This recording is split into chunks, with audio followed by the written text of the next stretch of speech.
మీ తాకట్టు బంగారం కష్టాలకి good bye చెప్పండి. వెంటనే ఎన్ గోల్డ్ కి కాల్ చేయండి.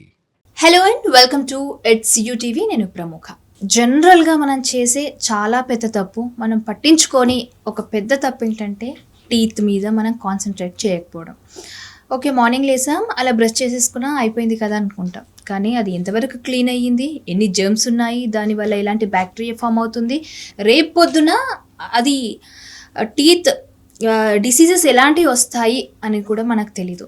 సో చాలా కామన్గా మనం మాట్లాడుకునేది అలా పంటి నొప్పి వస్తుంది, లేకపోతే ఇంకేదో అని చాలా కామన్ ఇష్యూగా తీసుకుంటాం కదా. అసలు వాటి వల్ల ఎలాంటి ప్రాబ్లమ్స్ వస్తాయి, దేన్ని ఎలా ట్రీట్ చేయాలని చెప్పడానికి మనతో పాటు డాక్టర్ రవలి గారు ఉన్నారు. మాట్లాడేద్దాం. హలో రవలి, ఎలా ఉన్నారు? ఫైన్, బాగున్నారు. ఒకసారి మీ పళ్ళు చూపించండి, టీత్ చూపించండి. మీ నవ్వులు చెక్ చేస్తారా? అంటారు కదా, ఇంటిని చూసి ఇల్లాలని చూడాలని. సో ఫస్ట్ డెంటిస్ట్ దగ్గరకు వచ్చినప్పుడు వాళ్ళ టీత్ చూడగానే మనకు కాన్ఫిడెన్స్ వచ్చేస్తుంది. ఓకే, పళ్ళు చాలా పల్లవరిసి అందంగా ఉంది, నీట్గా ఉన్నాయి, సో మావి కూడా అలాగే అయిపోతాయని. సో అవునండి, ఫస్ట్ ఈ డెంటిస్ట్ లైఫ్ ఎలా ఉంటుందండి? లైక్ అంటే ఎమర్జెన్సీస్ ఉండవు. ఇఫ్ అక్యూట్ పెయిన్స్ ఉన్నాయి, లేకపోతే మేజర్ పెయిన్ ఉంది అంటే లైక్ ఒక పెయిన్ కిల్లర్ వేసుకోవడం, పేషెంట్ వెయిట్ చేస్తారు. ఓకే, సో డైరెక్ట్గా ఎమర్జెన్సీస్ అనేది ఉండదు. లైక్ ఈజీ గోయింగ్, ఓకే, కొద్దిగా వర్క్ ప్రెషర్ అది ఏ ఫీల్డ్ అయినా ఉంటుంది. In dentist also little bit work ఎక్కువ ఉన్నా, హెక్టిక్ ఉన్నా కొద్దిగా ఇబ్బంది ఉంటుంది, కానీ ఎమర్జెన్సీస్ ఉండవు. ఓకే, నేను ఒక క్వశ్చన్ అడిగిస్తాను. అంటే చాలా క్వశ్చన్స్ ఉన్నాయి, అందులో ఇది స్పెసిఫిక్గా ఎందుకు చెప్పానంటే, కొందరు మనతో మాట్లాడుతున్నప్పుడు వాళ్ళ పళ్ళు ఏంటండి ఇట్లా ఉన్నాయి, పాచి పట్టేసి, లేకపోతే బాగా ఎల్లో షేడ్లో అట్లా ఉంటాయి. అలాంటి వాళ్ళ మౌత్ మీరు ఓపెన్ చేసి దగ్గర నుండి చూసి ఇట్లా చూస్తారు కదా, మీ ఫీలింగ్ ఎలా ఉంటుందండి? కరెక్ట్, చాలా మంచి క్వశ్చన్ అడిగారు. మేము యూజువల్గా చదువుకుంటున్నప్పుడు మాకు ఒక కోటా ఉంటుంది. లైక్ ఇన్ని కోటాలో ఇంతమంది పేషెంట్, ఇన్ని డిపార్ట్మెంట్స్కి 25 to 30 పేషెంట్స్ని చెయ్యాలి, అలా లైక్ ఒక్కొక్క స్టూడెంట్కి ఉంటుంది. సో నా బీడిఎస్ నేను మహారాష్ట్ర చేశాను. అక్కడ యూజువల్గా ఈ పాన్పరా, గుట్కా ఇవన్నీ ఎక్కువగా తింటారు. అయితే వన్ ఫైన్ డే ఒక పేషెంట్ వచ్చారు క్లీనింగ్కి. సో ఆ ఓపీడీలో ఆ పేషెంట్ని నేనే తీసుకున్నా. లిటరల్గా నోట్లో గుట్కా నోట్లో పెట్టుకుని డైరెక్ట్గా చైర్ మీద కూర్చున్నాడు. కూర్చుంటే I was like, at least gargle చేసుకుని వచ్చే పని కదా అండి అని అడిగా. మీరు ఉన్నది క్లీన్ చేయడానికే కదా, క్లీన్ చేస్తారని నేను ఇట్లా వచ్చేసా అనడా. That's one of the shocking thing నాకైతే. అంటే ఇంత అవేర్నెస్ కూడా లేదు. ఒక క్లినిక్ వచ్చినప్పుడు ఒక డాక్టర్ ముందు ఎలా కూర్చోవాలి, లైక్ అట్లీస్ట్ మౌత్ గార్గిల్ చేసుకోవాలని లేదు. ఫైనల్గా సీనియర్స్ అందరూ వచ్చి కొద్దిగా తిట్టి, అలా రాకూడదు మీరు అని చెప్తే లైక్ వెరీ షాకింగ్. నోరు తెరిస్తే మొత్తం రెడ్గా. అప్పుడు అనిపించింది వై దిస్ ఫీల్డ్ అనిపించింది నాకు. Later on used it, never it happened again. So చాలామంది పళ్ళ సమస్యల మీద మాట్లాడతారు, కానీ పిల్లలకు సంబంధించిన పళ్ళ సమస్యలు ఉన్నాయని చాలా మందికి తక్కువగా తెలుసు, అవేర్నెస్ లేదు. అంటే నేను విన్న సరౌండింగ్స్ వాటి మటుకు నేను అడుగుతాను, అండ్ మీకు వచ్చిన కేసెస్ గురించి కూడా మనం మాట్లాడుకుంటాం. ఫస్ట్ ఏంటంటే టీతింగ్. పిల్లలకి కొందరికి 2 years తర్వాత కూడా అప్పుడప్పుడు రావడం స్టార్ట్ అవుతున్నాయి. కొందరికి కరెక్ట్ ఏజ్ నుంచి 7 months 8 months నుంచి వస్తున్నాయి, కొందరికి 1.5 yearలో చూస్తున్నాం. ఎందుకు ఎర్లీగా వస్తున్నాయి, ఎందుకు లేట్ వస్తున్నాయి, యాక్చువల్ ఏజ్ ఏది? యూజువల్గా చైల్డ్ బర్త్ ఇచ్చినప్పుడు 6 monthsకి విల్ సీ లోవర్ యాంటీ ఇన్సైజర్స్ వచ్చేస్తాయి. అది కరెక్ట్ ఏజ్. 6 months కల్లా లైక్ మనం బన్నీ టీత్ అని ఎక్కిరిస్తూ ఉంటాం పిల్లలు. సో అది కరెక్ట్ ఏజ్ అనమాట. 6 monthsకి ద కిడ్కి ఆ టీత్ బెడ్ అనేది ఫామ్ అయిపోయి లైక్ 6 monthsకి ఎరప్ట్ అయిపోతాయి బయటకి.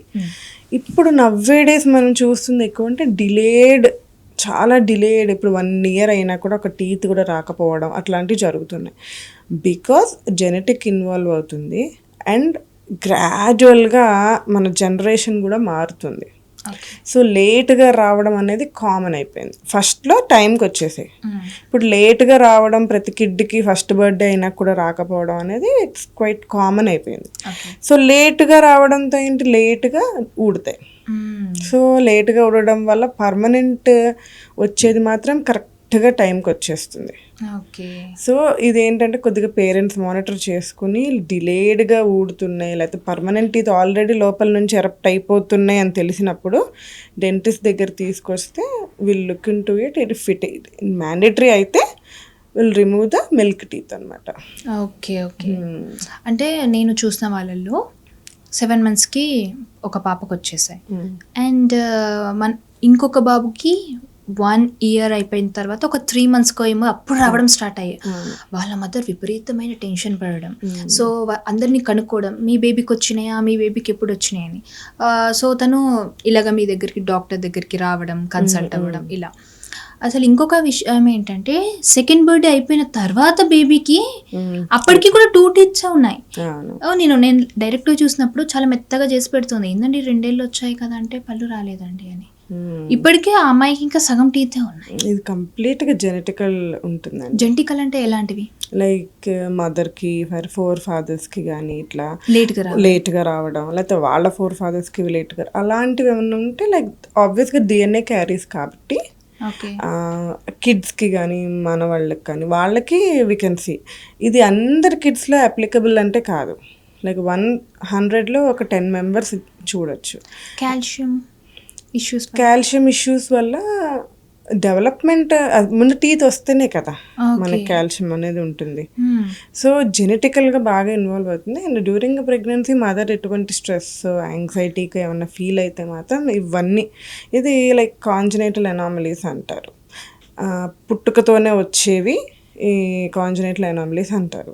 సో ఇలాంటి డిలేడ్ అనేది కామన్గా అయిపోతుంది ఇప్పుడు ఈ జనరేషన్కి. అదేంటంటే వచ్చిన టైంలో వచ్చేసింది అనుకోండి, అది ఊడాల్సిన టైంలో ఊడిపోతాయి. ఇప్పుడు అది రాక ఆ టైంకి డాక్టర్ దగ్గరికి తీసుకెళ్ళి తీపిచ్చాల్సి వచ్చే సిచ్యువేషన్ వస్తుంది. దీన్ని అంటే ఎక్స్ట్రాక్షన్. పర్మనెంట్ టీత్ వచ్చేసాయి. పర్మనెంట్ టీత్ వచ్చినప్పుడు కింద నుంచి మన పైన పాలపన్ను అనేది ఊడలేదు అనుకోండి, ఊడకపోతే అది అడ్డుగా ఉంటుంది. సో అడ్డుగా ఉన్నప్పుడు ఏమైంది, దానికి ప్లేస్ లేక ముందుకి వెనక్కి అనేది వచ్చేస్తుంది.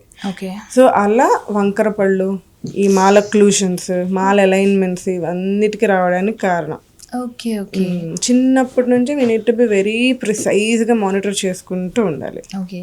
యాక్చువల్లీ నాకు పర్సనల్గా అంటే నేను 4th class ఉన్నప్పటి నుండి మెల్లిమెల్లిగా నాకు ఊడడం స్టార్ట్ అయ్యాయి. ఎలా అంటే వెనక నుండి పళ్ళు వస్తున్నాయి, ముందు పళ్ళు ఇంకా ఊడడం మొదలవ్వలేదు. ఆ తర్వాత ఒక రోజు ఇలాగే చెరుకు ఏదో తింటుంటే అవంతలు అవే ఊడిపోయాయి టప్పుమని ఇలా లాగేసినప్పుడు అనమాట. అండ్ పైన కూడా మనకి ఆల్రెడీ టీత్ పాలపన్ను ఉంది, పైనుండి ఇంకొక పన్ను వచ్చింది, అది మాత్రం ఊడట్లేదు. బట్ ఇక్కడ లైట్గా చిన్న మూమెంట్ ఉంది.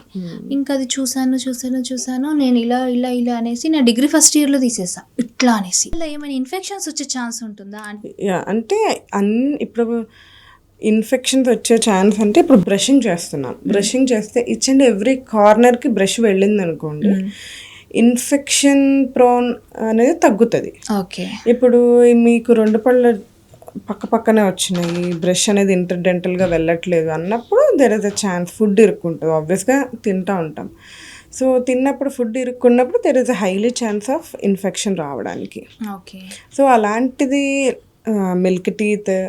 అండ్ ఇంకొకటి, డెంటిస్ట్కి ప్రతి 6 monthsకి విజిట్ ఉండాలి. ఓకే. అది మీరు ట్రీట్మెంట్ ఏంటది ఏం చేయించుకుంటారా లేదా అన్నది పక్కన పెడితే అట్లీస్ట్ ఓపీడీకి వెళ్ళి జస్ట్ ఓరల్ చెకప్ చేసుకోవడం అనేది ఇయర్లీ 2 ఈజ్ మ్యాండేటరీ పెట్టుకుంటే మనకి ఫ్యూచర్లో వచ్చే పెరిడాంటైటిస్ కానీ లైక్ రివర్సబుల్ పల్పైటిస్ కానీ ఇవన్నీ రావడానికి ఛాన్సెస్ చాలా తక్కువ ఉంటుంది. అంటారు కదా ఒక మనిషికి 32 పళ్ళు ఉండాలి అని. నాకైతే 33 ఉండేవి. ఒకటి విరగొట్టుకున్నాను కాబట్టి 32కి వచ్చింది. కొందరికి ఇంకెక్కువగానే ఉంటాయి. ఇప్పుడు ఈ టంగ్ ఉంటుంది కదా, కింది ఏరియాస్లో కూడా నేను ఈ మధ్యలో ఇక్కడ వీడియో చూసానండి, విపరీతంగా చిన్న టీతింగ్ రావడం. అది ఎందుకు అలా వస్తూ ఉంటుంది? దాన్ని మనం సూపర్ న్యూమరీ టీత్ అని అంటాము. సూపర్ న్యూమరీ టీత్ అంటే యూజువల్గా అడల్ట్కి 32, కిడ్స్కి 20 యూజువల్గా లైక్ మనం వినే నెంబరింగ్ అనమాట. ఈ supernumerary teeth nothing but hyperdontia, అంటే ఎక్కువగా టూత్ అనేది ప్రొడ్యూస్ అవ్వడం జాలో నుంచి. అది ఏంటంటే బికాజ్ ఆఫ్ నేను చెప్పాను కదా పుట్టుకతో వచ్చే ప్రాబ్లమ్స్ ఇవి అని. అలా చాలా మందిలో ఇవి 1-2 ఉంటాయి. ఓకే. యూజువల్గా కొంతమందికి ఫ్రంట్ టీత్లో ఉంటాయి, అది మీజియోడెన్స్ అంటారు. ఇప్పుడు కొంతమందికి వెనక దంతాల దగ్గర ఎక్స్ట్రా టీత్ వస్తూ ఉంటుంది. కొంతమందికి జ్ఞానదంతం వెనకాల వస్తూ ఉంటాయి, డిస్టోమోలార్స్ అంటారు వాటిని. సో ఇంకోటి ఏంటంటే ఇవి రావడానికి గల కారణాలు మన during a time of tooth formation ఒక్కొక్కరికి ఎక్కువగా ఉంటాయి, ఒక్కొక్కరికి తక్కువగా ఉంటాయి, అన్ప్రెడిక్టబుల్, చెప్పలేం. ఇప్పుడు విజ్డమ్ టీత్ అంటే ఇప్పుడు మనకు ఇక్కడ వస్తాయి టీత్ అండ్ పైనుండి కూడా వస్తాయండి. మనకు 4 ఉంటాయి. అది ఎప్పుడు వస్తాయి పైనుండి?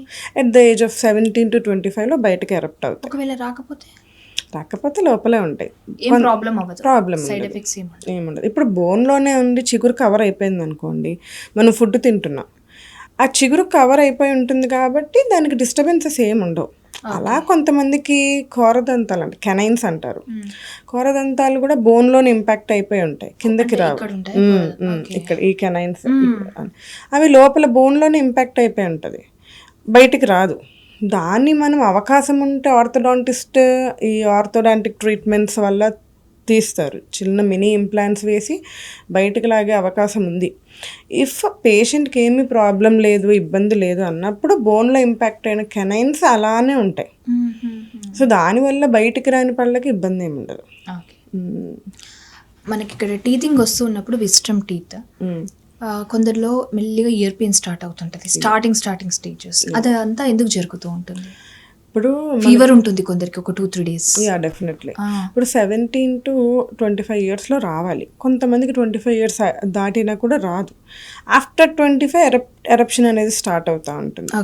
ఆఫ్టర్ 25 స్టార్ట్ అయినప్పుడు యూజువల్గా జ్ఞానదంతాలు వల్ల వచ్చే ప్రాబ్లం ఏంటంటే జ్ఞానదంతాలు వచ్చే టైంకి మిగిలిన టీత్ అన్నీ ఎరప్ట్ అయిపోయి ఉంటాయి. ఆల్మోస్ట్ 28 టీత్ ఎరప్ట్ అయిపోయి ఉంటాయి. ఎరప్ట్ అయిపోయినాక దానికి జా సైజ్లో ప్లేస్ సరిపోదు. సో బయటకు రావడానికి ప్లేస్ సరిపోనప్పుడు అది 25కో లేకపోతే 18కో 19కో బయటకు వచ్చినప్పుడు పక్క పన్నుని పుష్ చేసుకుంటూ బయటకు వస్తుంది. సో ఎప్పుడైతే పక్క పన్ను మీద పుషింగ్ ప్రెషర్ అనేది పడుతుందో ఆ పెయిన్ అనేది సైడ్ టీత్కి వెళ్తుంది, అప్పర్ ఇయర్కి వెళ్తుంది, సమ్టైమ్స్ హెడేక్ అంటారు, ఈ టెంపోరల్ ఏరియా అంతా పెయిన్ వస్తుంది. అండ్ ఇంకా సివియర్ అయిందనుకోండి, లెఫ్ట్ హ్యాండ్ కానీ లెఫ్ట్ షోల్డర్ కానీ రైట్ షోల్డర్ కానీ కూడా పెయిన్ వస్తుంది. యూజువల్గా లెఫ్ట్ షోల్డర్ పెయిన్ వచ్చినప్పుడు హార్ట్కి సంబంధించింది అది అనుకుంటారు, బట్ ఇట్ కంప్లీట్లీ డయాగ్నోసింగ్ ఏంటంటే wisdom teeth. And wisdom teeth first ఒక సిమ్టమ్ ఇస్తుంది, నేను వస్తున్నాను బయటకి, ఇట్స్ ఎ టైం. అది స్పేస్ ఉందనుకోండి నార్మల్గా వచ్చేస్తుంది, అందరికి ఇబ్బంది ఏం పెట్టదు. ఇఫ్ స్పేస్ అనేది చాలా తక్కువ ఉంది, ఇబ్బంది పడుతున్నారు పేషెంట్స్, లేకపోతే జా చాలా చిన్నగా ఉంది అంటే ఫస్ట్ సిమ్టమ్ పెయిన్. అప్పుడు ఏం చేస్తారు యూజువల్గా పేషెంట్లు, ఒక పెయిన్ కిల్లర్ వేసేసి 2 యాంటీబయాటిక్లు ఫార్మసీలో దొరికితే వేసేసి ఓకే డన్ తగ్గిపోయింది. అది తగ్గదు, మళ్ళీ ఒక 6 monthsకో 3 monthsకో స్టార్ట్ అవుతుంది. స్టార్ట్ అయినప్పుడు ఇంటెన్సిటీ ఆఫ్ పెయిన్ పెరుగుతుంది. పెరగడం వల్ల మళ్ళీ పెయిన్ కిల్లర్లో ఏ పాతది వాడాను తగ్గిపోయిందని చెప్పి మళ్ళీ ట్యాబ్లెట్లు వేస్తారు. వేసినప్పుడు తాత్కాలికంగా ఒక నెలకి 15 రోజులకు తగ్గుద్ది. ఇక థర్డ్ టైం ఎప్పుడైతే పెయిన్ వస్తుందో, లైక్ ప్రెషర్ వల్లే పెయిన్ వస్తుందో ఇంకా ఇంటెన్స్, ఇంకా తట్టుకోలేడు పేషెంట్, అంత ఇంటెన్స్ వచ్చేసినప్పుడు మీరు గుర్తొస్తారు, ఎత్తుక్కుంటూ వస్తారు డెంటిస్ట్ దగ్గరికి.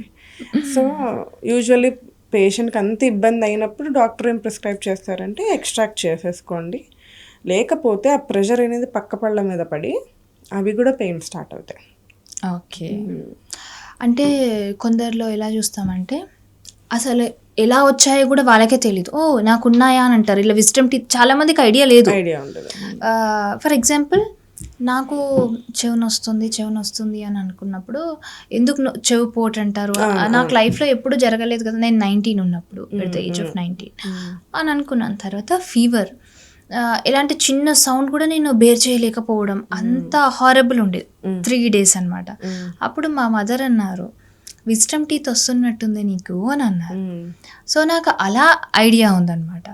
బట్ కొందరిలో ఏంటంటే మీరు అన్నారు జా లైన్ చిన్నగా ఉంటుంది అని, అంటే అందరు జా లైన్ ఒకేలా ఉండదు. ఉండదండి, differs from individual to individual. అది ఎలా తెలుస్తుంది జా లైన్ చిన్నగా పెద్దగా అనేది? అది ఈ థర్డ్ మోలర్ ఏదైతే విజ్డమ్ టీత్ ఉందో అది బయటికి రావడానికి దానికి చూడంగానే అర్థమైపోతుంది. అంటే ఇప్పుడు ఫేస్ చిన్నగా ఉన్న వాళ్ళకి చిన్న జా లైన్ అలా అడుగుతున్నాను. లేదు, ఫేస్ చిన్నగా ఉండడం వల్ల జా లైన్ చిన్నగా ఉండడం అలా ఉంటుంది. It depends. మీ ఫేస్ పెద్దగా ఉన్నా కూడా జా లైన్ చిన్నగా ఉంటుంది. లైక్ స్క్వేర్ ఆర్చ్ ఉంటుంది, యూ షేప్ ఆర్చ్ ఉంటుంది, చాలా ఉంటుంది దానిలో. అలా ఫేస్ బట్టి బోన్ లెంత్ అనేది, బోన్ పెద్దగా ఉందా చిన్నగా ఉన్నది మనం ఎవాల్యుయేట్ చేయలేము. ఓకే, సో సగానికే వచ్చి ఆగిపోయే ఛాన్సెస్ కూడా చాలా ఉన్నాయి. దాన్ని ఇంపాక్టెడ్ థర్డ్ మోలార్స్ అంటారు. బోన్లో సగం వచ్చి సగం ఇరుక్కుపోయి అట్లా ఇప్పుడు స్ట్రైట్ గా వచ్చేస్తాయి. ఇఫ్ ఇట్ ఈస్ డయాగ్నల్ ఇలా బెండ్ అయి ఉందనుకోండి, అది లైక్ సగం వచ్చి ఒక సైడ్ పన్నే కనపడుతుంది, ఒక కస్పే కనపడుతుంది. ఒక కస్పే కనపడినప్పుడు సగమే వస్తుంది. ఇటు రావడానికి పక్క పన్ను ఉంటుంది, అడ్డు ఉంటుంది కాబట్టి ఇంకా అది రాదు. If it is disturbing you then you need to remove. Okay, అలా ఉంచేస్తే మీకు దానివల్ల చీక్ బైట్స్ కానీ, చుట్టూ జింజైవల్ ఇన్ఫ్లమేషన్స్ కానీ, లేకపోతే బ్లీడింగ్ గమ్స్ కానీ, ఫుడ్ లాడ్జ్మెంట్ కానీ ఏమీ ఇబ్బంది లేదు అంటే యూ కెన్ ఉంచేసుకోవచ్చు. ఇఫ్ దానివల్ల ఏమన్నా ఇబ్బంది ఉందంటేనే యూ కెన్ రిమూవ్ ఇట్. నేను రీసెంట్గా ఒక కేస్ చూశాను. ఒక అతను, సో తను చాలా చక్కగా బాగుంటుండే ఫేస్ అనమాట. ఈ మధ్య చూసినప్పుడు నేను అన్నాను, మీరు ఎందుకో కొంచెం చబ్బీ అయినట్టు అనిపిస్తున్నారండి అని తనతో అన్నా. అంటే అవును అని అన్నారు. యాక్చువల్లీ మీకు ఈ రెండిట్లో డిఫరెన్స్ కనిపించట్లేదా అని అంటే, మీ రైట్ సైడ్ది కొంచెం ఎక్కువ లిటిల్ చబ్బీ అనిపిస్తోంది అన్న. ఆయనకి జ్ఞానదంతం రాలేదు. రాకపోక విపరీతమైన నొప్పి వచ్చేసింది. అది భరించలేక హాస్పిటల్కి వెళ్ళారు. మీకు తెలుసు స్క్రీనింగ్ అవన్నీ చేసిన తర్వాత తను ఏంటంటే బోన్ అనమాట పైనకి రాలేక ఇది ఈ బోన్లోనే ఉండిపోయి టీత్ పైనకి రాలేక ఇలా ఉండిపోయి ఇన్ఫెక్షన్ అయిపోయి అది మొత్తం తీసేయాల్సిన పరిస్థితి వచ్చింది. తను ఏమన్నారంటే, నాకు కాలికి ఆల్మోస్ట్ 12 స్టిచెస్ పడ్డాయి అక్కడున్న పార్ట్లో, ఐ మీన్ బోనా ఆర్ కండరమో నాకు సరిగ్గా గుర్తుకులేదు, తీసి ఇక్కడ వేశారు అని చెప్పారు. సో వేసారా, బోన్ వేసారా? అదే నాకు క్లారిటీ లేనిది అనమాట అడిగా. సో అప్పుడు దీన్ని కవర్ చేయడం కోసం కొంచెం లావ్ అయ్యాను అని చెప్పారు. అంటే ఆల్మోస్ట్ 5 lakhs ఖర్చు అయ్యాయి. ఒక చిన్న టూత్ వల్ల ఇన్ఫెక్షన్ అయ్యి ఇన్ఫ్లమేషన్ అయ్యి ఒక సర్జరీ జరిగి 3 months బెడ్ రెస్ట్, ఖాళీ కూడా సర్జరీ తీసి ఇక్కడ వేయడం వల్ల. దీని గురించి ఏం చెప్తారు ఈ కేసు గురించి? ఇవన్నీ ఏంటంటే ఆర్థోగ్నాటిక్ సర్జరీస్ అంటారు. ఇవన్నీ లైక్ బోన్ని ట్రిమ్ చేయడం, కట్ చేయడం. ఇప్పుడు కొంతమందికి కింద బోన్ అనేది చాలా పెద్దగా ఉంటుంది. ఫర్ ఎగ్జాంపుల్ మన రామ్ చరణ్ గారు వీళ్ళందరివి కొద్దిగా they will be into surgeries అన్నమాట. సో అలా ఉన్నప్పుడు ఏంటంటే ఇక్కడ ఎక్స్ట్రా బోన్ అనేది కట్ చేస్తారు. కట్ చేసి మళ్ళీ ఫిక్సేషన్ చేస్తారు, ప్లేట్స్తో ఫిక్సేషన్ చేసి అలాంటి సర్జరీస్ ఉంటాయి. ఇప్పుడు మీరు చెప్పిన కేసు ఏంటంటే విజ్డమ్ టీత్, మరి ఆయనకి పెయిన్ సిమ్టమ్స్ ఏమీ లేక మరి చూపించుకోలేదు, అంత వర్స్ట్ అయ్యేంత వరకు చూపించుకోలేదు అంటే ఏదో సిమ్టమ్ ఉంటుంది. డెఫినెట్గా బాడీ విల్గి ఫస్ట్ సిమ్టమ్ ఫీవర్ ఇస్తుంది మన సైన్, దాని తర్వాత పెయిన్ అనేది స్టార్ట్ అవుతుంది. ఇఫ్ ద ఇన్ఫెక్షన్ అనేది అండ్ ఇంకొకటి విజ్డమ్ టీత్ అనేది ఈ మ్యాండిబుల్ యాంగిల్లో వస్తుంది ఇక్కడ చివర. సో అక్కడ తీస్తున్న క్రమంలో ఎక్కువగా బోన్ డ్రిల్ చేయడం కానీ ఇలాంటివన్నీ చేస్తే అక్కడ బోన్ అనేది కొద్దిగా వీక్ అయిపోతూ ఉంటుంది. Then they'll go with this surgeries. ఇక్కడ బోన్ అక్కడ వేయడం, లేకపోతే బోన్ గ్రాఫ్ట్ పెట్టడం, లైక్ మళ్ళీ బోన్ ఫామ్ అయ్యేలాగా చేసి చేయడం. These are all common. అది ఎక్స్ట్రీమ్ కేసెస్లో కామన్. యూజువల్గా చైర్ సైడ్స్ అయితే అంత ఇబ్బంది, ఈ కాలుకున్న బోన్ తీసి పెట్టడం అనేది చాలా లైక్ తక్కువ కేసెస్లో చూస్తూ ఉంటాం. ఓకే, అంటే నాకు ఈ కేసు విన్నప్పుడు చాలా భయం వేసింది. భయం వేసి అది కొన్ని రిజిస్టర్ అయిపోతాయి కదా మైండ్లో. సో అంటే మనం టీత్ చాలా ఈజీగా తీసుకుంటాం. పడితే మన అంటాం కొడితే పళ్ళు రాలుతాయి, పడితే పళ్ళు ఇరుగుతాయి అని అంటారు. అది నార్మల్గా తీసుకునే ఒక విషయం పళ్ళ గురించి ఇంత ఆలోచించాలా అని నన్ను ఆలోచించేలా చేసింది ఆ ఇన్సిడెంట్. ఇక డెఫినెట్లీ, ఎందుకంటే విజ్డమ్ టీత్ అనేది it plays a major role. ఎందుకంటే ఇబ్బంది పెడుతుంది. నార్మల్గా పెయిన్ ఇస్ అసలు హారబుల్గా ఉంటుంది. పెయిన్, అన్కంట్రోల్డ్ పెయిన్ ఉంటుంది విజ్డమ్ టీత్లో. దీనికన్నా నా దగ్గరికి పేషెంట్స్ వస్తారు, వచ్చినప్పుడు అంటారు, మీ పళ్ళ ట్రీట్మెంట్ ఏంటండి ఇంతసార్లు తిప్పుతూ ఉంటారు, మీకన్నా హార్ట్ సర్జరీ చాలా ఈజీగా ఉంటుంది, ఇలా వెళ్తాం అలా స్టంట్లు వేసుకొచ్చేస్తాం, నొప్పులు భరించలేకపోతున్నాం. మేము ఒకటే చెప్తాం, ట్రీట్మెంట్ జరిగేంత వరకు మైల్డ్ టు మోడరేట్ పెయిన్ ఉంటుంది. దాన్ని రాకుండా కూడా మేము అనస్థీషియా అనేది ఇస్తాం. మళ్ళీ ఇదే పళ్ళు పెట్టుకున్నాక మీరు చాలా హ్యాపీగా ఉంటారు. నేను ఇన్ఫ్యాక్ట్ చెప్తాను, 10 సంవత్సరాలు వెనక్కి వెళ్తారు మీరు పళ్ళన్నీ పెట్టుకుని. అట్లీస్ట్ మనం ఫుడ్ డైజెస్ట్ చేయాలి, నవలి లోపలికి పంపించాలి. దానికి మనకు టీత్ కావాలి కదా. సో చేసేటప్పుడు కొద్దిగా ఇబ్బంది పడతారు, కానీ later on you'll be very happy with your smiles అని చెప్పి ఐ టేక్ ఫార్వర్డ్ అనమాట.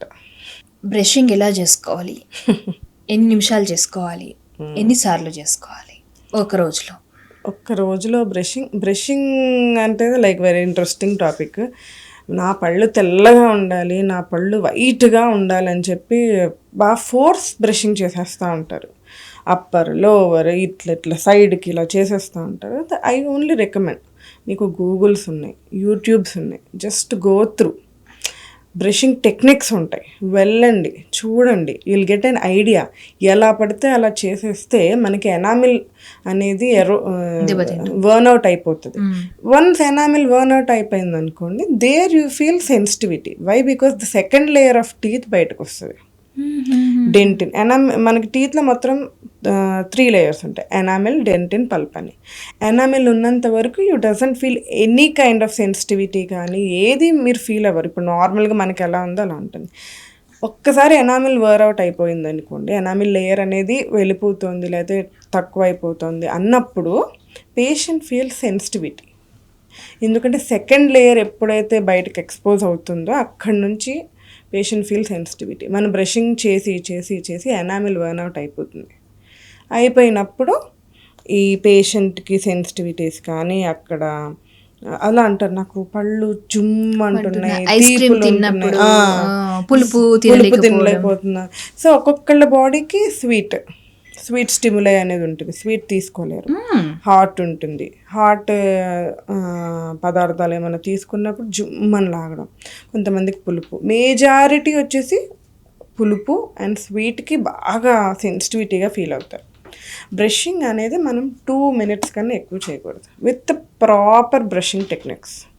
అంటే బ్రషింగ్ టెక్నిక్స్ అంటే ఇప్పుడు బ్రష్ ఉంటుంది పైన ఇలా చెప్పండి. ఫింగర్, ఈ ఫింగర్ ఉంది కదా, ఈ ఫింగర్ని ఏంటంటే పైనుంచి ఇలా కిందకి, కింద దాన్ని ఇలా పైకి, అంతగాని ఇలా కాదు. ఇలాగే సో పైన దాన్ని కిందకి. లేదు కన్వీనియంట్గా ఉండడానికి సర్క్యులర్ మోషన్స్లో ఇలా తీసుకోవాలి. సర్క్యులర్ మోషన్స్లో తీసుకుంటే అది పైన చిగురు నుంచి కింద చిగురికి రౌండ్గా తిరిగి క్లీన్ అవుతుంది.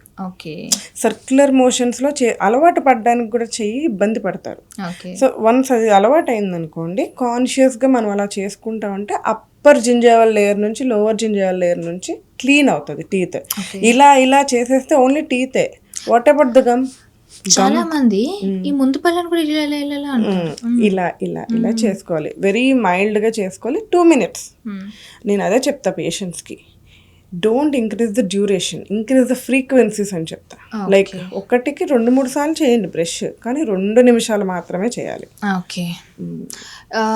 మనం ఒక 2-3 years నుంచి చూస్తున్నాం, వైబ్రేషన్తో బ్రషెస్ వస్తున్నాయి విత్ బ్యాటరీస్ తోటి. అవి ఎంతవరకు సేఫ్?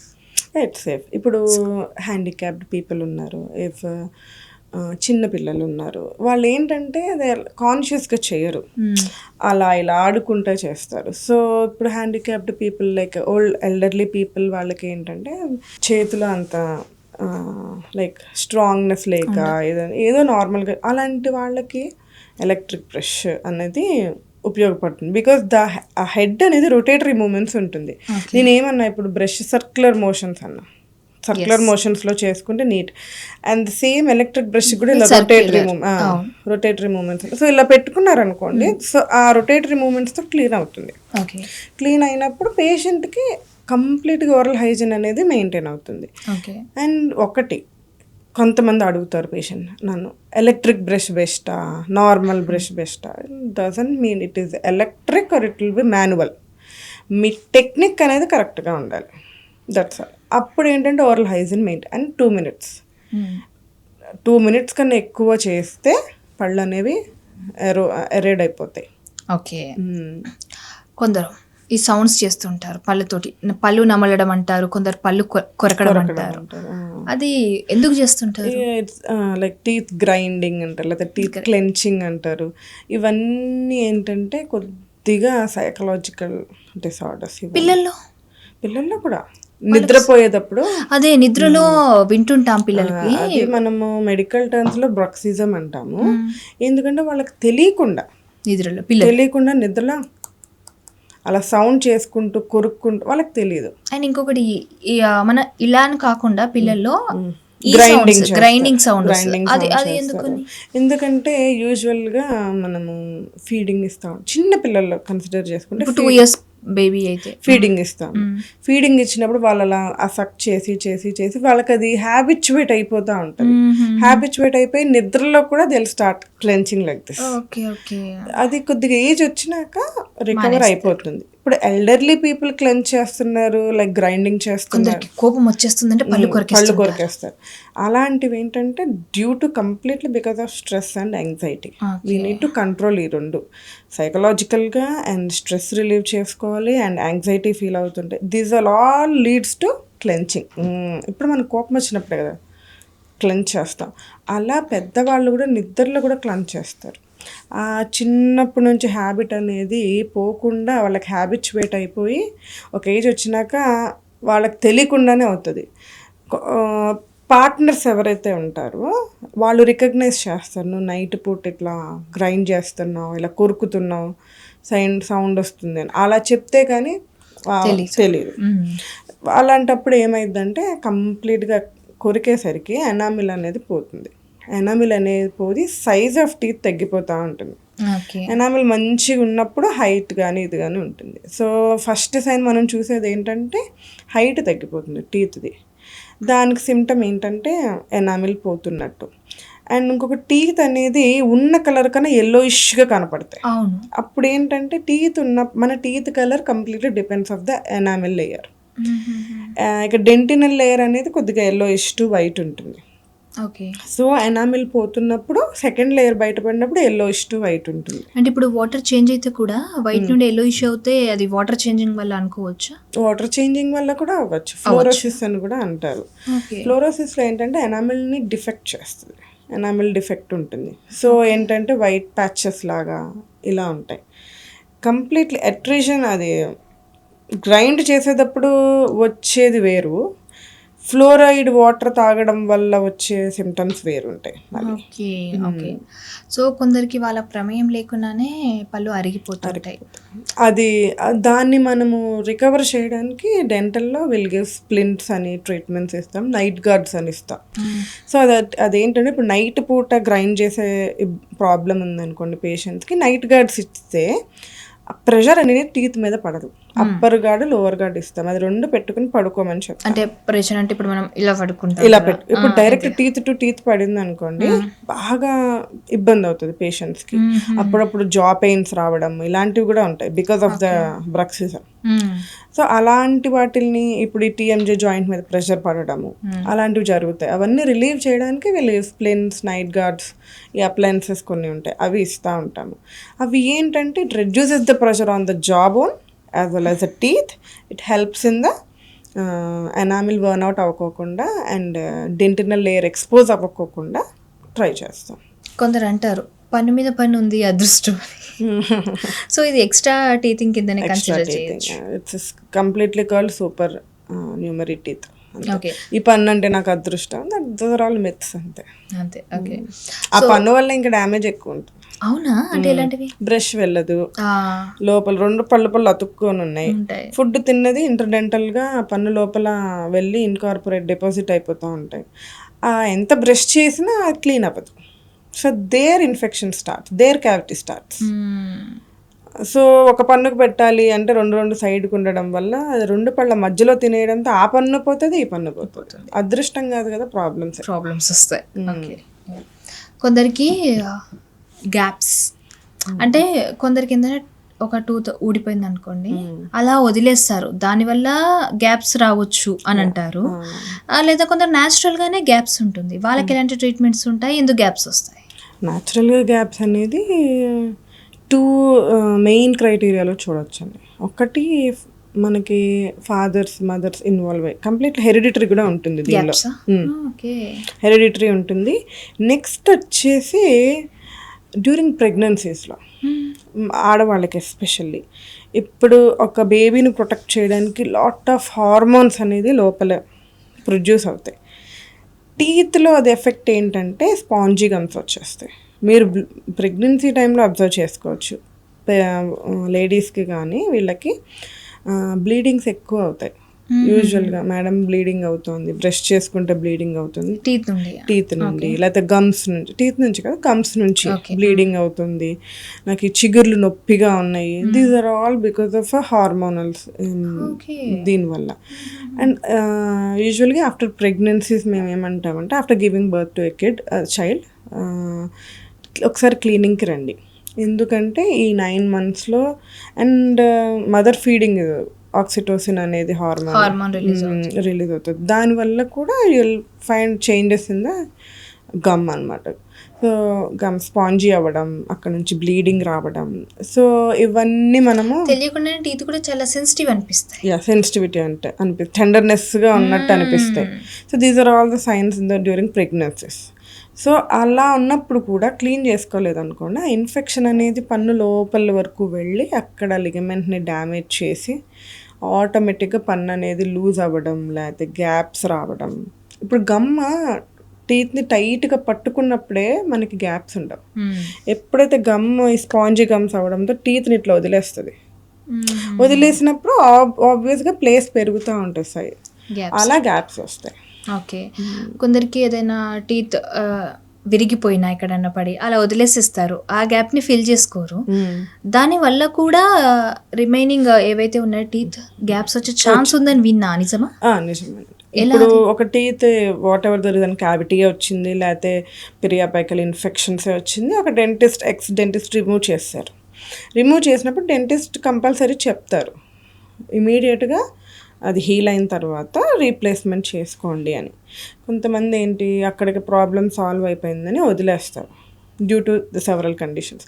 తర్వాత కొన్ని అండ్ డెంటల్లో ఏంటంటే ఇమ్మీడియట్గా you can't find any symptoms. Over the years ఏమైందంటే మన టీత్ అనేది ఆ స్పేస్లోకి జరుగుతూ ఉంటాయి, జరిగి షిఫ్టింగ్ అవుతుంది, మీజియల్ డ్రిఫ్టింగ్స్ అవుతూ ఉంటాయి. ఎప్పుడైతే షిఫ్టింగ్ అవుతుందో ఈ ముందు పళ్ళు అనేది ఇప్పుడు ఇక్కడ పన్ను తీస్తారు, అక్కడ గ్యాప్ ఉంది, పక్క పన్ను ఆ ప్లేస్లోకి కదలడం జరుగుతుంది.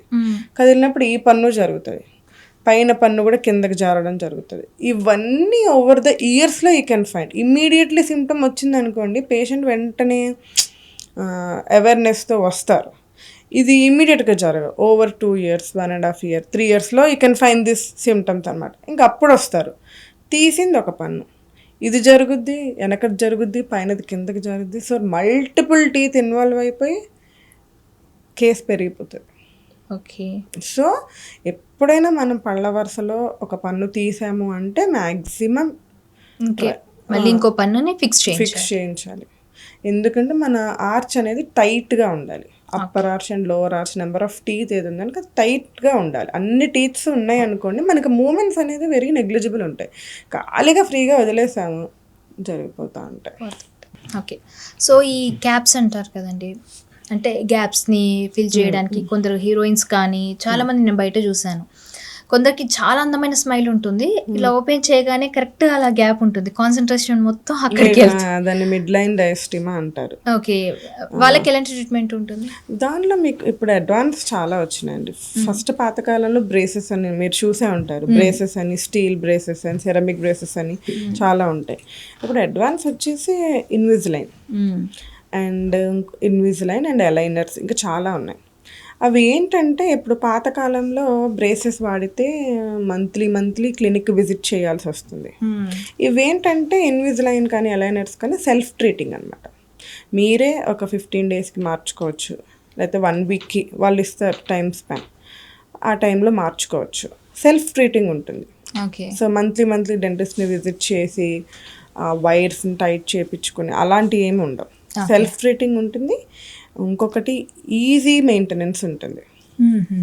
అండ్ ఇంకొకటి ఏంటంటే ట్రీట్మెంట్ కూడా ఇంట్లో నుంచే చేసుకోవచ్చు. If you're working women, monthly మీరు క్లినిక్కి వెళ్ళలేరు, సో మీకు మీరే సెట్ తీసేసుకోవచ్చు, మీకు మీరే ఆ సెట్ పెట్టేసుకోవచ్చు. ఈ టైం నుంచి ఈ టైంకి సెట్ వాడాలి, ఈ టైం నుంచి ఈ టైం కానీ ఒక నెంబర్ ఆఫ్ సెట్స్ అనేది మీకు ఇస్తారు. Okay. So easy of treatment ఉంటుంది. ఇంకొకటి బ్రేసెస్లో ఆ వైర్ గుచ్చుకోవడం, బ్లీడింగ్ అవ్వడం, అక్కడ అల్సరేషన్స్ అవ్వడం, ఇవన్నీ ఇబ్బందులు ఈ ఇన్విజిలైన్ అలైనర్స్లో ఉండదు. ఓకే. మధ్యలో పైన ఒకటి సెట్ చేయడం కోసం అటుపక్కన ఇటుపక్కన ఉన్న హెల్దీ ఆ టూత్ని గ్రైండ్ చేసి ఫిక్స్ చేస్తారు కదా, దాన్ని ఏమంటారు, ఏంటి అసలు ప్రాసెస్? బ్రిడ్జింగ్ అంటారు. బ్రిడ్జింగ్. ఇప్పుడు ఒక పేషెంట్ వచ్చారు, ఇక్కడ పన్ను పోయింది, సో అక్కడ పన్ను పెట్టాలంటే మనము ఒక క్రౌన్ తీసుకొచ్చి చిగురు మీద అతికించలేం. సో దానికి ఏం చేస్తామంటే అడ్జసెంట్ టీత్ పక్కన 2 పళ్ళని అరగదీసి దాని మీద క్యాప్ పెడతాం. లైక్ ఇట్స్ సపోర్ట్ అనమాట. మధ్యలో క్యాప్ పెట్టడానికి పక్క 2 టీత్ని సపోర్ట్ తీసుకుని క్యాప్ పెడతారు. ఇప్పుడు అదే అంటే అడ్వాన్స్ టెక్నిక్స్ ఏంటంటే ఇంప్లాంట్స్ అని వచ్చింది. ఒక్క పన్ను తీశారు, ఇమీడియట్గా అక్కడే ఒక స్క్రూ లాంటిది ఉంటుంది. ఆ స్క్రూ అనేది బోన్లోకి డ్రిల్ చేస్తారు. ఆ డ్రిల్ చేసి అక్కడే ఇంకా పక్క పన్నుని డిస్టర్బెన్స్ ఏమి చెయ్యకోకుండా, ఇప్పుడు పక్క పన్నుని ఎప్పుడైతే డిస్టర్బ్ చేస్తామో మన సౌండ్ స్ట్రక్చర్ ఆఫ్ టూత్ని కాంప్రమైజ్ చేసినట్టు. ఇప్పుడు అదొక 15-20 ఇయర్స్ వచ్చే టీత్ని మనం అరగదీసేసి చిన్నగా చేస్తాం. చిన్నగా చేసినప్పుడు ఏమైంది, దాన్ని సౌండ్ స్ట్రక్చర్ ఆఫ్ టీత్ అంటే హెల్దీ టీత్ని గ్రైండ్ చేయడం, దానివల్ల యూఆర్ కాంప్రమైజింగ్ యువర్ టీత్. ఒక పన్ను పెట్టడానికి 2 పళ్ళు అరగదీస్తారు. దీనికన్నా ఇప్పుడు అడ్వాన్స్ టెక్నిక్ ఏంటంటే ఎక్కడైతే ఇన్ఫెక్టెడ్ టూత్ ఉందో అది తీసేసి ఇమీడియట్గా ఆ ప్లేస్లోనే ఇంప్లాంట్ అనేది ప్లేస్ చేస్తాం. అప్పుడు ఏంటంటే పక్క పన్ను డిస్టర్బ్ చేయరు, ఓన్లీ అక్కడే ఇంప్లాంట్, అక్కడే క్యాప్ పెడతాం. ఓకే. ఒక 10 years బ్యాక్ అనమాట. సో ఇప్పుడు మీరు ఏదైతే చెప్పారో ఇంప్లాంట్ చేయడం అనేది, అప్పుడు డాక్టర్ని మామూలుగా అడిగినప్పుడు ఏది బెటర్ అంటారు ఒక 50 years ఉన్న ఆవిడలో అంటే, ఇంప్లాంటేషన్లో ఏమైనా చిన్న సమస్యలు వచ్చే ఛాన్సెస్ ఉంటాయి, ఇన్ఫ్లమేషన్ అవుతుంది, ఇలా దానికంటే మీరు ఇందాక చెప్పారు కదా బ్రిడ్జ్ వేయడం బెటర్ అనేసి ఆవిడకు బ్రిడ్జ్ వేశారు. సో ఇన్ఫ్లమేషన్ వస్తుందంటారా నిజంగా? ఎందుకంటే ఇప్పుడు టీత్ పరంగా మనం వేస్తాం. ఇఫ్ ఎల్డర్లీ ఇప్పుడు యంగ్ ఇండివిజువల్స్లో అనుకోండి, సిస్టమిక్ డిజార్డర్స్ అనేది ఉండవు, లైక్ డయాబెటీస్ కానీ థైరాయిడ్స్ కానీ వాట్ నాట్ ఉండవు, హెల్దీగా ఉంటుంది గమ్ కానీ ఎడ్జసెంట్ బోన్ కానీ ఇవన్నీ. ఇప్పుడు ఎల్డర్లీ పీపుల్లో if the patient is diabetic ఉన్నా కూడా will go for implants. But if it is uncontrolled sugar levels ఉన్నాయనుకోండి, కంట్రోల్లో లేదు, లైక్ ఫాస్టింగ్ ఎక్కువ, HbA1c's ఎక్కువ ఉన్నాయి, అన్కంట్రోల్డ్ షుగర్స్లో ఉన్నప్పుడు ఇంప్లాంట్స్ ఫెయిల్ అయ్యే ఛాన్సెస్ ఉంటాయి. ఓకే. లోపల నుంచి సిస్టమిక్ డిజార్డర్స్ ఉంటే ఇట్ డిపెండ్స్, ఈ కేస్ క్రైటీరియాలో ఫిట్ అవుతుందంటే will definitely go with the implants. If the patient is not having is very normal healthy, ఏం ఇబ్బందులు లేవు అన్నప్పుడు, బ్లడ్ డిజార్డర్స్ కూడా ఏమీ లేవు అన్నప్పుడు ఇంప్లాంట్కి వెళ్ళిపోవచ్చు. ఓకే. సో కొందరిలో మనం అంటే నేను చూసిందంతా కూడా గూగుల్ ఫొటోస్లో అనమాట. సో మనకి ఏదైనా ఇష్యూ రాగానే ఫస్ట్ గూగుల్లోనే కదా సెర్చ్ చేసేది. అయితే టీత్ ఏదైతే ఉందో ఇది ఇలా జారినప్పుడు కట్ అయినట్టుగా ఏమైనా కనిపిస్తాయండి? అదేమన్నా గ్రైండింగ్ అయినట్టుగా అంటే జారుతున్నాయంటే కింద ఆపోజిట్ టీత్ ఉండాలి. అదే ఇందాక చెప్పాను మీకు, ఒక పన్ను తీసినాక ఇమ్మీడియట్ రీప్లేస్మెంట్ అనేది కంపల్సరీ. అంటే పన్ను తీయకపోయినా టీత్ ఏమైనా జారడం అలాంటివి ఉంటాయా? ఒక సర్టెన్ ఏజ్ వచ్చినాక 50+ 60 టీత్ జారడం అనే దానికన్నా చిగురు రెసీడ్ అయిపోవడం అనేది ఉంటుంది. చిగురు అనేది ఆబ్వియస్గా ఏజ్ పెరుగుతున్నప్పుడు పట్టు తగ్గిపోతుంది. జింజైవల్ రెసిషన్స్ అంటారు అవన్నీ. చిగురు అనేది కింద పన్ను అంటే కిందకి జారిపోతూ ఉంటుంది. కిందకి జారిపోయి పన్ను ఒక్కటే బయటకి ఎక్స్పోజ్ అవుతుంది. అవును అవును. పన్ను ఒక్కటే ఎక్స్పోజ్ అయినప్పుడు ఏమంటారు, బోన్, ఇవన్నీ బికాస్ ఆఫ్ పెరిడాంటల్ ఇష్యూస్. మనం మంత్లీ క్లీన్ చేసుకోవాలి, oral daily care routine maintain చేసుకోవాలి. ఇవన్నీ చేసుకుంటే కొంతవరకు గమ్ ప్రాబ్లమ్స్ మనము అవాయిడ్ చేయొచ్చు. టీత్ తగ్గిపోవడం, బయటకు వచ్చేసింది అనడం కన్నా గమ్ రెసిడ్ అయిపోయింది అనొచ్చు. ఓకే. చిన్నప్పుడు స్కూల్లో ఎంగిల్ తింటుంటాం కదా ఫ్రెండ్స్ది, ఇంట్లో అమ్మ వాళ్ళు, రే వాడు ఎంగిల్ తినకు, వాడికి పుప్పలు వచ్చేసాయి పన్నుకి అని. అంటే ఎంగిల్ తింటే పుప్పలు ఒకరి నుంచి ఒకరికి స్ప్రెడ్ అవుతాయి, అలాంటిదేమో. ఓకే. బట్ ఆ పిప్పి పన్ను పక్కన పన్ను ఎఫెక్ట్ చేస్తుంది. యా, డెఫినెట్గా. మీరు పిప్పి పన్ను వచ్చింది, క్యావిటీస్ చూసుకోలేదు. ఒకళ్ళకి కొంతమందికి ఏంటంటే ఇప్పుడు క్యావిటీ స్టార్ట్ అయింది, ఫస్ట్ లేయర్ నుంచి సెకండ్ లేయర్ డెంటిన్ అంటాం, ఆ లేయర్ నుంచి థర్డ్ లేయర్కి ఎప్పుడైతే పెనిట్రేట్ అవుతుందో, క్యావిటీ పెనిట్రేషన్స్ ఉన్నాయో, అప్పుడు పేషెంట్కి చాలా పెయిన్ వస్తుంది. ఓకే. ఆ పెయిన్ వచ్చినప్పుడు ఇమీడియట్గా డెంటిస్ట్ని విజిట్ చేసి నెట్ క్యూర్ ఇట్ అనమాట, అయితే ట్రీట్మెంట్ ఏమైనా తీసుకోవాలి. కొంతమంది ఏం చేస్తారు, కంటిన్యూస్గా పెయిన్ కిల్లర్స్ వేసేసి, యాంటీబయాటిక్స్ వేసేసి ఏంటంటే తాత్కాలికంగా దాన్ని సప్రెస్ చేస్తారు. సప్రెస్ చేసినప్పుడు ఏంటంటే ఆ లోపల ఉన్న వైటాలిటీ, ఇప్పుడు పన్ను బ్లడ్ సప్లై ఉంటేనే కదా అది కూడా లైక్ డిస్కలర్ అవ్వకుండా ఉంటుంది.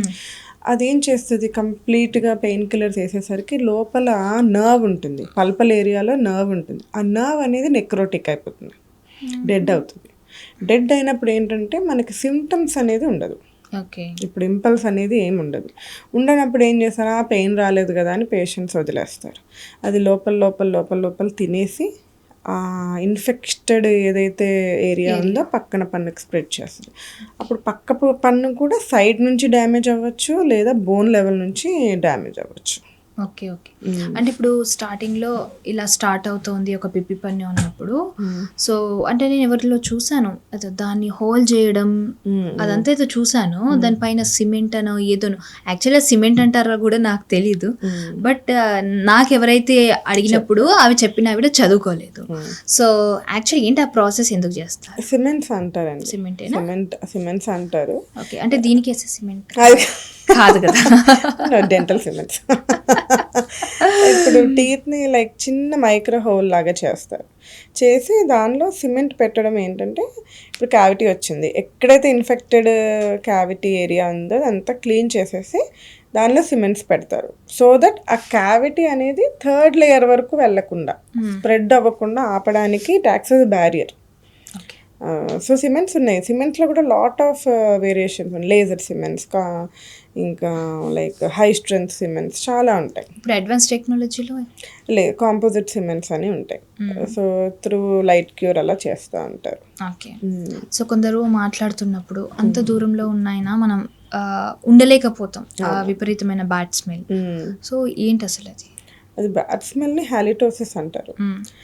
అదేంటంటే లైక్ ఇది డైలీ ట్వైస్ బ్రష్ చేసుకోకుండా, ఏది తిన్నా ఫుడ్ డిపాజిట్స్ ఉండిపోవడం, ఇట్ డిపెండ్స్.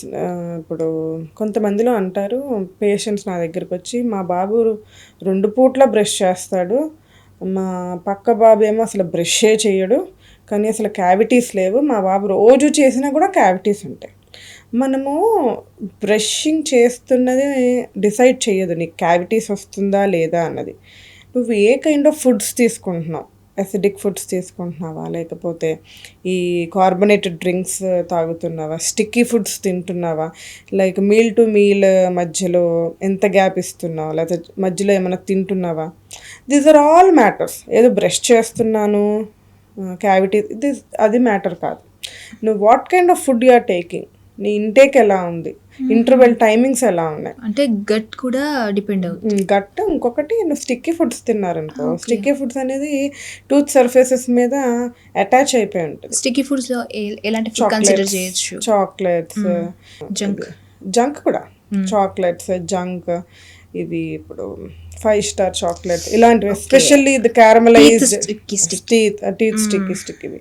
ఇప్పుడు ఆ పిల్లవాడు పక్కన పిల్లవాడు బ్రష్ చేయట్లా, కానీ ఫుడ్ అది తీసుకోవట్లా. Okay. It varies from individual to individual. ఇంకొకటి బ్రషింగ్ ఎంతసేపు చేస్తున్నాడు అయినా మా వాడికి క్యావిటీస్. సో మనం ఏంటంటే ఫస్ట్ అండర్లయింగ్ చూసుకోవాలి. ఇప్పుడు మౌత్ కూడా స్మెల్ అని అంటారు చాలామంది, అది బికాజ్ ఆఫ్ వైటమిన్ డెఫిషియన్సీస్ కూడా రావచ్చు. ఇంకొకటి మనం ప్రాపర్ బ్రషింగ్ టెక్నిక్స్తో బ్రష్ చేసుకుని మార్నింగ్ ఈవినింగ్ మౌత్ వాష్లు వాడడం, వాటర్ ఫ్లాసింగ్ చేసుకోవడం, ఏంటంటే ఫుడ్ డిపాజిట్స్ని టీత్ మీద ఉంచుకోకుండా చేసుకోవాలి. నెక్స్ట్ ఇంకోటి కన్సిడరేషన్ ఏంటంటే లోపల నుంచి యాసిడ్ రిఫ్లెక్సెస్ వస్తాయి. గ్యాస్ట్రిక్ ఇరిటేషన్ ఉన్న వాళ్ళకి కూడా ఎక్కువగా మనము ఇలా హాలిటోసిస్ అదే బ్యాడ్ బ్రెత్ అనేది చూస్తూ ఉంటాం. లోపల ఎసిడిక్ ఫుడ్ తిన్నా పడకపోయినా లోపల నుంచి ఎసిడిక్ బర్ప్స్ వస్తాయి. ఆ బర్పింగ్ వల్ల కూడా పేషెంట్కి బ్యాడ్ బ్రెత్ ఉంటుంది, అదొక రీజన్. నెక్స్ట్ వచ్చేసి జీరోస్టోమియా అంటారు, డ్రైనెస్ అవుతుంది మౌత్. అవి యూజువల్గా డయాబెటిక్ పేషెంట్స్లో చూస్తాం. అంటారు నాలుగు అంటుకుపోతుంది అంటారు, ఇవన్నీ డయాబెటిక్ పేషెంట్స్లో చూస్తాం. ఇంకొకటి సలైవరీ గ్లాండ్ డిస్ఫంక్షన్స్ ఉన్నాయనుకోండి, వాళ్ళల్లో కూడా డ్రైనెస్ ఆఫ్ మౌత్ వల్ల, ఇప్పుడు సలైవా ఉందనుకోండి బ్యాక్టీరియల్ ఇన్వేషన్స్ తగ్గిస్తుంది. ఇప్పుడు డ్రై అయిపోతుంది మౌత్, డ్రై అయిపోయినప్పుడు ఏంటి బ్యాక్టీరియల్ నెంబర్ కౌంట్ పెరిగిపోతుంది, పెరిగిపోయినప్పుడు ఇన్ఫెక్షన్ రేట్ పెరిగిపోతుంది, దానివల్ల బ్యాడ్ బ్రెత్ వస్తుంది. So these are the conditions ఇక్కడ బ్యాడ్ బ్రెత్ మనం ఎక్కువగా గమనిస్తూ ఉంటాం. సో కొందరిలో టీత్ ఆటోమేటికలీ విరిగిపోతుంది, అంటే ఫర్ సపోజ్ ఒక పైన లైన్ అనుకోండి, ఇట్లా షార్ప్ ఎడ్జెస్ ఉంటాయి ఆ షేప్ దగ్గర, కొందరికి సడన్గా చిన్న ముక్క విరిగిపోవడము, అంటే ఇలాంటి పడకుండా చేయకుండా కూడా కొందరికి నార్మల్గానే చిన్న క్రాక్ రావడము, ఇలాంటివి జరుగుతాయి పెద్దవాళ్ళలో. అండ్ పిల్లల్లో కూడా అదే నెక్స్ట్ చెప్పబోతున్నా, పిల్లల్లో బ్రౌన్ అవ్వడం లేదా సడన్గా విరగడం, ఏంటి పెద్దవాళ్ళకి పిల్లలకి ఏం డిఫరెన్స్ ఇలా జరగడం? ఒకటి ఏంటంటే ఎనామిల్ డిఫెక్ట్స్. ఎనామిల్ చిన్నపిల్లలకు కూడా ఎనామిల్ డిఫెక్ట్స్ చూస్తూ ఉంటాం. ఇప్పుడు ఎక్కువగా ఈ కార్బోనేటెడ్ డ్రింక్స్ తాగుతూ ఉంటాం, స్పోర్ట్స్ డ్రింక్ ఇలాంటివి తాగుతూ ఉంటాం, ఇలా సిప్ చేస్తాం, ముందు పళ్ళతోనే ఇలా సిప్ చేస్తాం. సిప్ చేసినప్పుడు ఏంటంటే హార్ష్ కెమికల్స్ అనేది ఎంత తీసుకుంటుంది, డైలీ 1 వీక్లో నువ్వు 2-3 టైమ్స్ 4 టైమ్స్ తాగేస్తున్నప్పుడు ఎనామిల్ అంత ప్రొటెక్షన్ ఇవ్వలేదు. సో ఏంటంటే ఎనామిల్ థిన్నింగ్ అవుతుంది. ఎనామిల్ థిన్నింగ్ అయ్యి ఆటోమేటిక్గా ఏదైనా కొరికినా, ఏదన్నా పాల ప్యాకెట్స్ కానీ మిల్క్ ప్యాకెట్ ఇలా తయారు చేసిన ఎనామిల్ చిప్ ఆఫ్ అయిపోతుంది, అలా కూడా అవుతుంది. Okay okay. అంటే ఈ ఆల్కహాల్ తీసుకునే వాళ్ళలో కూడా you can say it. Okay. So మీరు రెగ్యులర్గా చూసే కేసెస్ ఏంటి, ఏది సివియారిటీ ఎక్కువగా ఉన్న కేసెస్ వాళ్ళు వస్తారు? యూజువల్గా ఈ టొబాకో కన్సంప్షన్స్ పేషెంట్స్ వస్తాం, చెప్తే వింటారా అండి? వినరు. పన్ను తీపించుకుంటారు, తీపించుకుని వెళ్తారు. ఇమీడియట్ స్మోకింగ్ చేయడం వల్ల అది హీల్ అవ్వదు, అక్కడ నుంచి డ్రై సాకెట్స్ ఫామ్ అవుతాయి. హీల్ అవ్వకుండా అక్కడ నుంచి స్పేస్ ఇన్ఫెక్షన్స్ ఫామ్ అవుతాయి. These are the severe conditions. ఇంకొకటి ఓరల్ క్యాన్సర్స్. ఓరల్ క్యాన్సర్స్ అనేది ఇది టొబాకో కన్సంప్షన్స్ కానీ, ఇది గుట్కా తంబాకు ఇలాంటివి తింటూ ఉంటారు. అవేం చేస్తారు, ఇలా తీసుకుని ఇలా నలిపి ఓరల్ మ్యూకోసాలో పెడతారు. ఇప్పుడు మనం బయట స్కిన్ వేరు, ఇట్స్ క్వైట్ టఫ్, లోపల లైనింగ్ వెరీ సెన్సిటివ్. ఆ సెన్సిటివ్ ఏరియా మీద నువ్వు కొన్ని ఇయర్స్ పాటు అది నువ్వు పెట్టి అక్కడ ఏంటంటే స్కిన్ అనేది బాగా డ్యామేజ్ అయిపోతుంది. డ్యామేజ్ అయిపోయి it leads to some cancers, oral cancers. So ఒక్కసారి ఓరల్ క్యాన్సర్ అటాక్ అయిందంటే surrounding structures also should be removed. ఎందుకంటే if it is benign spread ఉండదు, if it is carcinoma spread ఉంటుంది. సో ఆ spread depends upon the oral cancer బట్టి, like surrounding structure of tooth కానీ దవడ తీయడం కానీ, లేకపోతే సబ్మాండిబులర్ గ్లాండ్స్ తీయడం కానీ, లింఫ్ నోడ్స్ రిమూవ్ చేయడం కానీ ఇలాంటివన్నీ జరుగుతాయి. ఓకే. అందుకే సినిమా స్టార్ట్ అయ్యేటప్పుడు నేను ముఖేష్ 2 గాజులు అనేది ఇది చాలా సరదాగా వింటాము, కానీ అది మనం చూస్తే అందులో ఒక అమ్మాయిది హాఫే ఉంటుంది దవడ. అది అసలు చాలా క్వైట్ కామన్. ఇఫ్ దానిలో స్క్వామస్ సెల్ చాలా ఉంటాయి కార్సినోజెనిక్. అవి స్ప్రెడ్ అవుతుంది అంటే దవడేంటి, టంగ్ కూడా హాఫ్ ఆఫ్ ద టంగ్స్ కూడా కర్షియల్స్ వస్తుంది. మరి ఎలా స్వాలో చేస్తారో ఏదైనా తిన్నప్పుడు? ఇంకా లైక్ అంటే ఇప్పుడు half of the tongue involve అయింది అనుకోండి, హాఫ్ తీస్తారు, ఇంకా రిమైనింగ్ కొద్దిగా ఉంచుతారు అట్లా. సో ఇవన్నీ జరగకూడదు అంటే ఫస్ట్ వీటన్నిటికి దూరంగా ఉండాలి, తగ్గించాలి. అండ్ నవేడేస్ ఈ కార్బోనేటెడ్ డ్రింక్స్ కూడా కిడ్స్లో కూడా ఎక్కువైపోతుంది. ఇప్పుడు బయటకు వెళ్ళారంటే ఒక బర్గర్, ఒక కోక్. బర్గరే వేస్ట్, చెత్త, దాంతోపాటు ఈ కోక్, ఇవన్నీ మనకు తెలియకుండా లోపల ఇంటర్నల్ డ్యామేజ్ అయ్యేది అవుతుంది. మనం సూపర్ఫిషియల్గా టీత్ మీద కనపడేది కూడా చాలా డ్యామేజ్ అవుతుంది. ఎనామిల్ ఉన్నంత వరకు టీత్ ఈజ్ వెరీ ప్రొటెక్టెడ్. ఇంత హార్ష్వి ఇన్ని ఇయర్స్ నుంచి తాగి తాగి తాగి ఎనామిల్ కూడా గివ్ అప్ ఇచ్చేస్తుంది ఒక టైంలో. 3 years 4 years ఆ ఏజ్ గ్రూప్ పిల్లలకి డోనట్స్ అని, లేదంటే చాక్లెట్స్ అని, ఐస్ క్రీమ్స్ ఇవన్నీ ఇచ్చేస్తున్నారు. ఎందుకండి ఇట్లా ఇస్తున్నారు, అది అన్హెల్దీ అంటే ఇంకెప్పుడు తింటారండి అంటారు.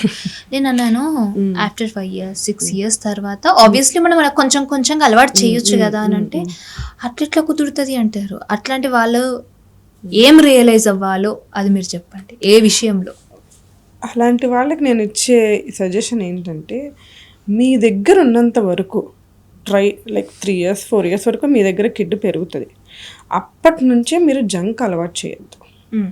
జంక్ అలవాటు చేయకోకుండా స్కూల్కి వెళ్తే మనము ఆ కిడ్ తింటున్నారని ఈ kid like they ask.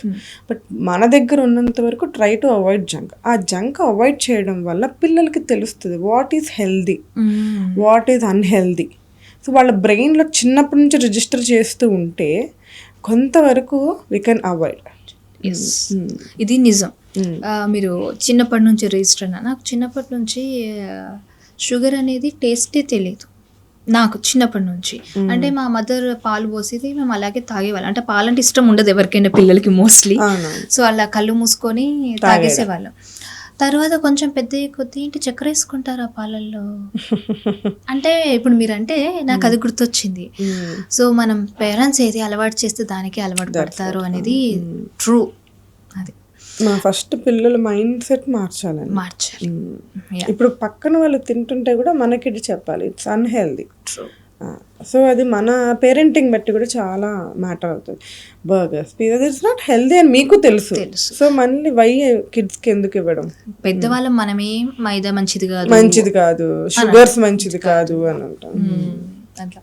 So మీరు ఎంత చెప్పినా వినని పేషెంట్స్ని చూస్తూ ఉంటారు, రెగ్యులర్గా అట్లా వస్తూ ఉంటారు వాళ్ళే. మీకు ఎక్కువగా ఏ ఇష్యూ తోటి మీ దగ్గరకు వస్తారు? మోస్ట్లీ క్యావిటీస్ అండ్ బాగా సివియర్ అయిన దాంట్లో క్యాన్సర్. అవునండి, ఈ క్యాన్సర్ ఏదైతే పేషెంట్స్ ఉన్నారో అంటే మీ దగ్గరకు వచ్చిన తర్వాతే వాళ్ళకు ఏమైనా రిమూవ్ చేయొచ్చా? అంటే క్యాన్సర్ అటాక్ అయిన తర్వాత కూడా తీసేయొచ్చు. ఆ తర్వాత వారు ఆంకాలజిస్ట్ ని కన్సల్ట్ అవ్వడం ఇదంతా జరుగుతుంది. ఇదంతా ఇప్పుడు సర్జరీ పర్ఫామ్ చేస్తున్నాము అంటే మాక్సిలోఫేషియల్ సర్జన్, ఆంకాలజీ అందరూ ఉన్నప్పుడే సర్జరీ అనేది అవుతుంది. ఓకే, అంటే ఇప్పుడు తనకు ఒక పన్ను తీయాలి అన్నప్పుడు కంపల్సరీగా తీసేటప్పుడు అవసరం లేదు. ఇంటర్నల్ పార్ట్స్ గ్లాండ్స్ కానీ అప్పుడు డెంటిస్ట్ ఉండాలి, పక్కన మాక్సిలోఫేషియల్ సర్జన్ ఉండాలి, at the same time oncologist వాళ్ళు కూడా ఆంకాలజిస్ట్ ఇద్దరు సమక్షంలో జరుగుతుంది. ఓకే, సో కొందరికి టీత్ ఉంటుంది కదండి, ఇప్పుడు మనకి కొందరికి ఈక్వల్గా ఉంటాయి, ఇలా ఉంటాయి. కొందరిలో ఈ అప్పర్ లిప్ పైంది కొంచెం ఇట్లుంటుంది. కొందరు హీరోయిన్స్లో చూస్తే మనకు లోపలికి ఉంటాయి టీత్. ఈ పైనది మనకు ఈక్వల్ గా ఎలా అయితే ఉంటుందో కొందరికి కొంచెం ఇలా అని లోపలికి ఉంటాయి, కొందరికి కొంచెం బయట ఉంటాయి. అయితే కొందరు చెప్తారు మనం పడుకున్నప్పుడు ఇలా 2 టచ్ చేస్తాం కాబట్టి అది మెల్లిమెల్లిగా పైనకి వస్తాయని. ఇది మిత్తా ఫ్యాక్ట్? ఒకటి నాట్ ఓన్లీ టీత్, చిన్నప్పుడు థమ్ సక్కింగ్ ఉంటుంది. థమ్ సక్కింగ్ ఒకటి, టంగ్ థ్రస్టింగ్ అంటారు, ఇట్లా అని మాట్లాడుతూ ఉంటారు టంగ్ అనేది. అప్పుడు ఏంటంటే టంగ్ ఫార్వర్డ్ మూమెంట్స్తో టీత్ని పుష్ చేస్తుంది. అండ్ వెన్ వీఆర్ కిడ్స్ ఇవి కొద్దిగా లైక్ అప్పుడప్పుడే ఫార్మేషన్ అవుతూ ఉంటాయి. ఇప్పుడు ట్రీట్మెంట్స్, ఆర్థో ట్రీట్మెంట్స్ కూడా యంగ్ ఏజ్లో వచ్చిన results after age complete bone formation అయినాక అంత రిజల్ట్స్ తక్కువ ఉంటాయి. సో అలాంటిగా ఉన్న చిన్న కిడ్స్ అప్పుడు ఆ థమ్ సక్కింగ్ కానీ, టంగ్ థ్రస్టింగ్స్ కానీ, లేకపోతే ఎడినాయిడ్స్ కానీ, ఓపెన్ మౌత్ బ్రీతింగ్, వీటన్నిటి వల్ల కూడా మనకి ముందుకు వచ్చేస్తాయి. అది కరెక్టే. ఓకే, కొందరిలో ఇలా వెనక్కి అని ఉంటాయి. వెనక్కి ఉంటాయి. వెనక్కి ఉన్నప్పుడు ఏంటంటే అది బై బర్త్ వచ్చింది. ఓకే, దాన్ని you can treat with nowadays lot of treatment, ortho treatments orthodontist perform చేస్తారు. Okay okay, almost basic topics అన్ని కవర్ చేసాం అనుకుంటున్నాను. ఎందుకంటే చాలా మందికి ఎక్కువగా డౌట్స్ ఉండేవి. ఇంకొకటి ఉంది, నా దగ్గరకు పేషెంట్స్ వచ్చినప్పుడు కొద్దిగా ఒక పన్ను ఇన్ఫెక్ట్ అయింది, ఇది తీసేయాలమ్మా, టీత్ ఎక్స్ట్రాక్ట్ చేయాలి అని అంటాను. వెంటనే నేను పన్ను తీసుకోనమ్మా, నాకు పన్ను తీస్తే కళ్ళు పోతాయి. విన్నాను నేను కూడా, అది బయట కొందరు అంటారు. అది బిగ్గెస్ట్ మిత్. ఇప్పుడు ఇక్కడ పైన పన్ను ఉంటుంది కదా, కొందరికి తీసుకోవాలి అని అనుకున్నప్పుడు ఇక్కడ నంటండి ఈ పన్ను నుండి అంటే ఈ నర్వ్స్ కంట ఇలా కనెక్షన్ ఉంటుందంట. సో ఇది తీస్తానంట సైట్ వస్తుందా? సైట్ వస్తుంది. కొంతమంది అయితే కళ్ళే పోతాయి అంటారు. నేను అప్పుడు చెప్తాను, నో వేర్ ఇంటర్లింక్డ్ అమ్మా, పైన కళ్ళకి కనెక్షన్ వేరు, టీత్కి కనెక్షన్ వేరు. సో పన్ను తీసినంత మాత్రాన కళ్ళు పోతున్నాయంటే ఇన్ని క్లినిక్స్ ఓపెన్ అవ్వవు కదా. పన్ను తీసిన దగ్గర కళ్ళు పోతాయి, అదొక బ్యాడ్ పేరు. సో అలాంటిది ఏం జరగదు, ఇదంతా మీ అపోహ మాత్రమే అని చెప్తాను. ఓకే, సో ఇదైతే చాలా మందికి యూజ్ అయ్యేది ఈ టాపిక్. ఎందుకంటే చాలా మంది కింది దానికంటే ఈ పైన అప్పర్ ఏదైతే ఉందో లేయర్, ఇక్కడ ఏది తీసినా కూడా కంటికి ఎఫెక్ట్ అవుతుంది అని చాలా మిత్ ఉంది. అది పన్ను తీసిన వెంటనే నాకు కళ్ళు పోతాయి, నాకు కళ్ళు కనపడవు, లైక్ వాళ్ళకి తెలియదు కాబట్టి మనం ఎడ్యుకేట్ చేయాలి అంతే. Okay, yeah, thank you so much doctor Ravali గారు. సో ఆల్మోస్ట్ బేసిక్ టాపిక్స్ అన్ని కవర్ చేసాం. ఎందుకంటే మనకు ఈ జనాలకు ఎక్కువగా ఇవే కావాలి, మనం ఎలా బ్రష్ చేసుకోవాలి, ఏంటి, దేనికి ఏది ట్రీట్మెంట్ ఉందనేది. సో ఇంకా తర్వాత ఎపిసోడ్స్లో ఒక్కొక్క టాపిక్ మీద బ్రీఫ్కి వెళ్తాం, ఇఫ్ మీరు టైం ఇస్తే. డెఫినెట్గా. ఓకే అండి, థ్యాంక్ యూ సో మచ్.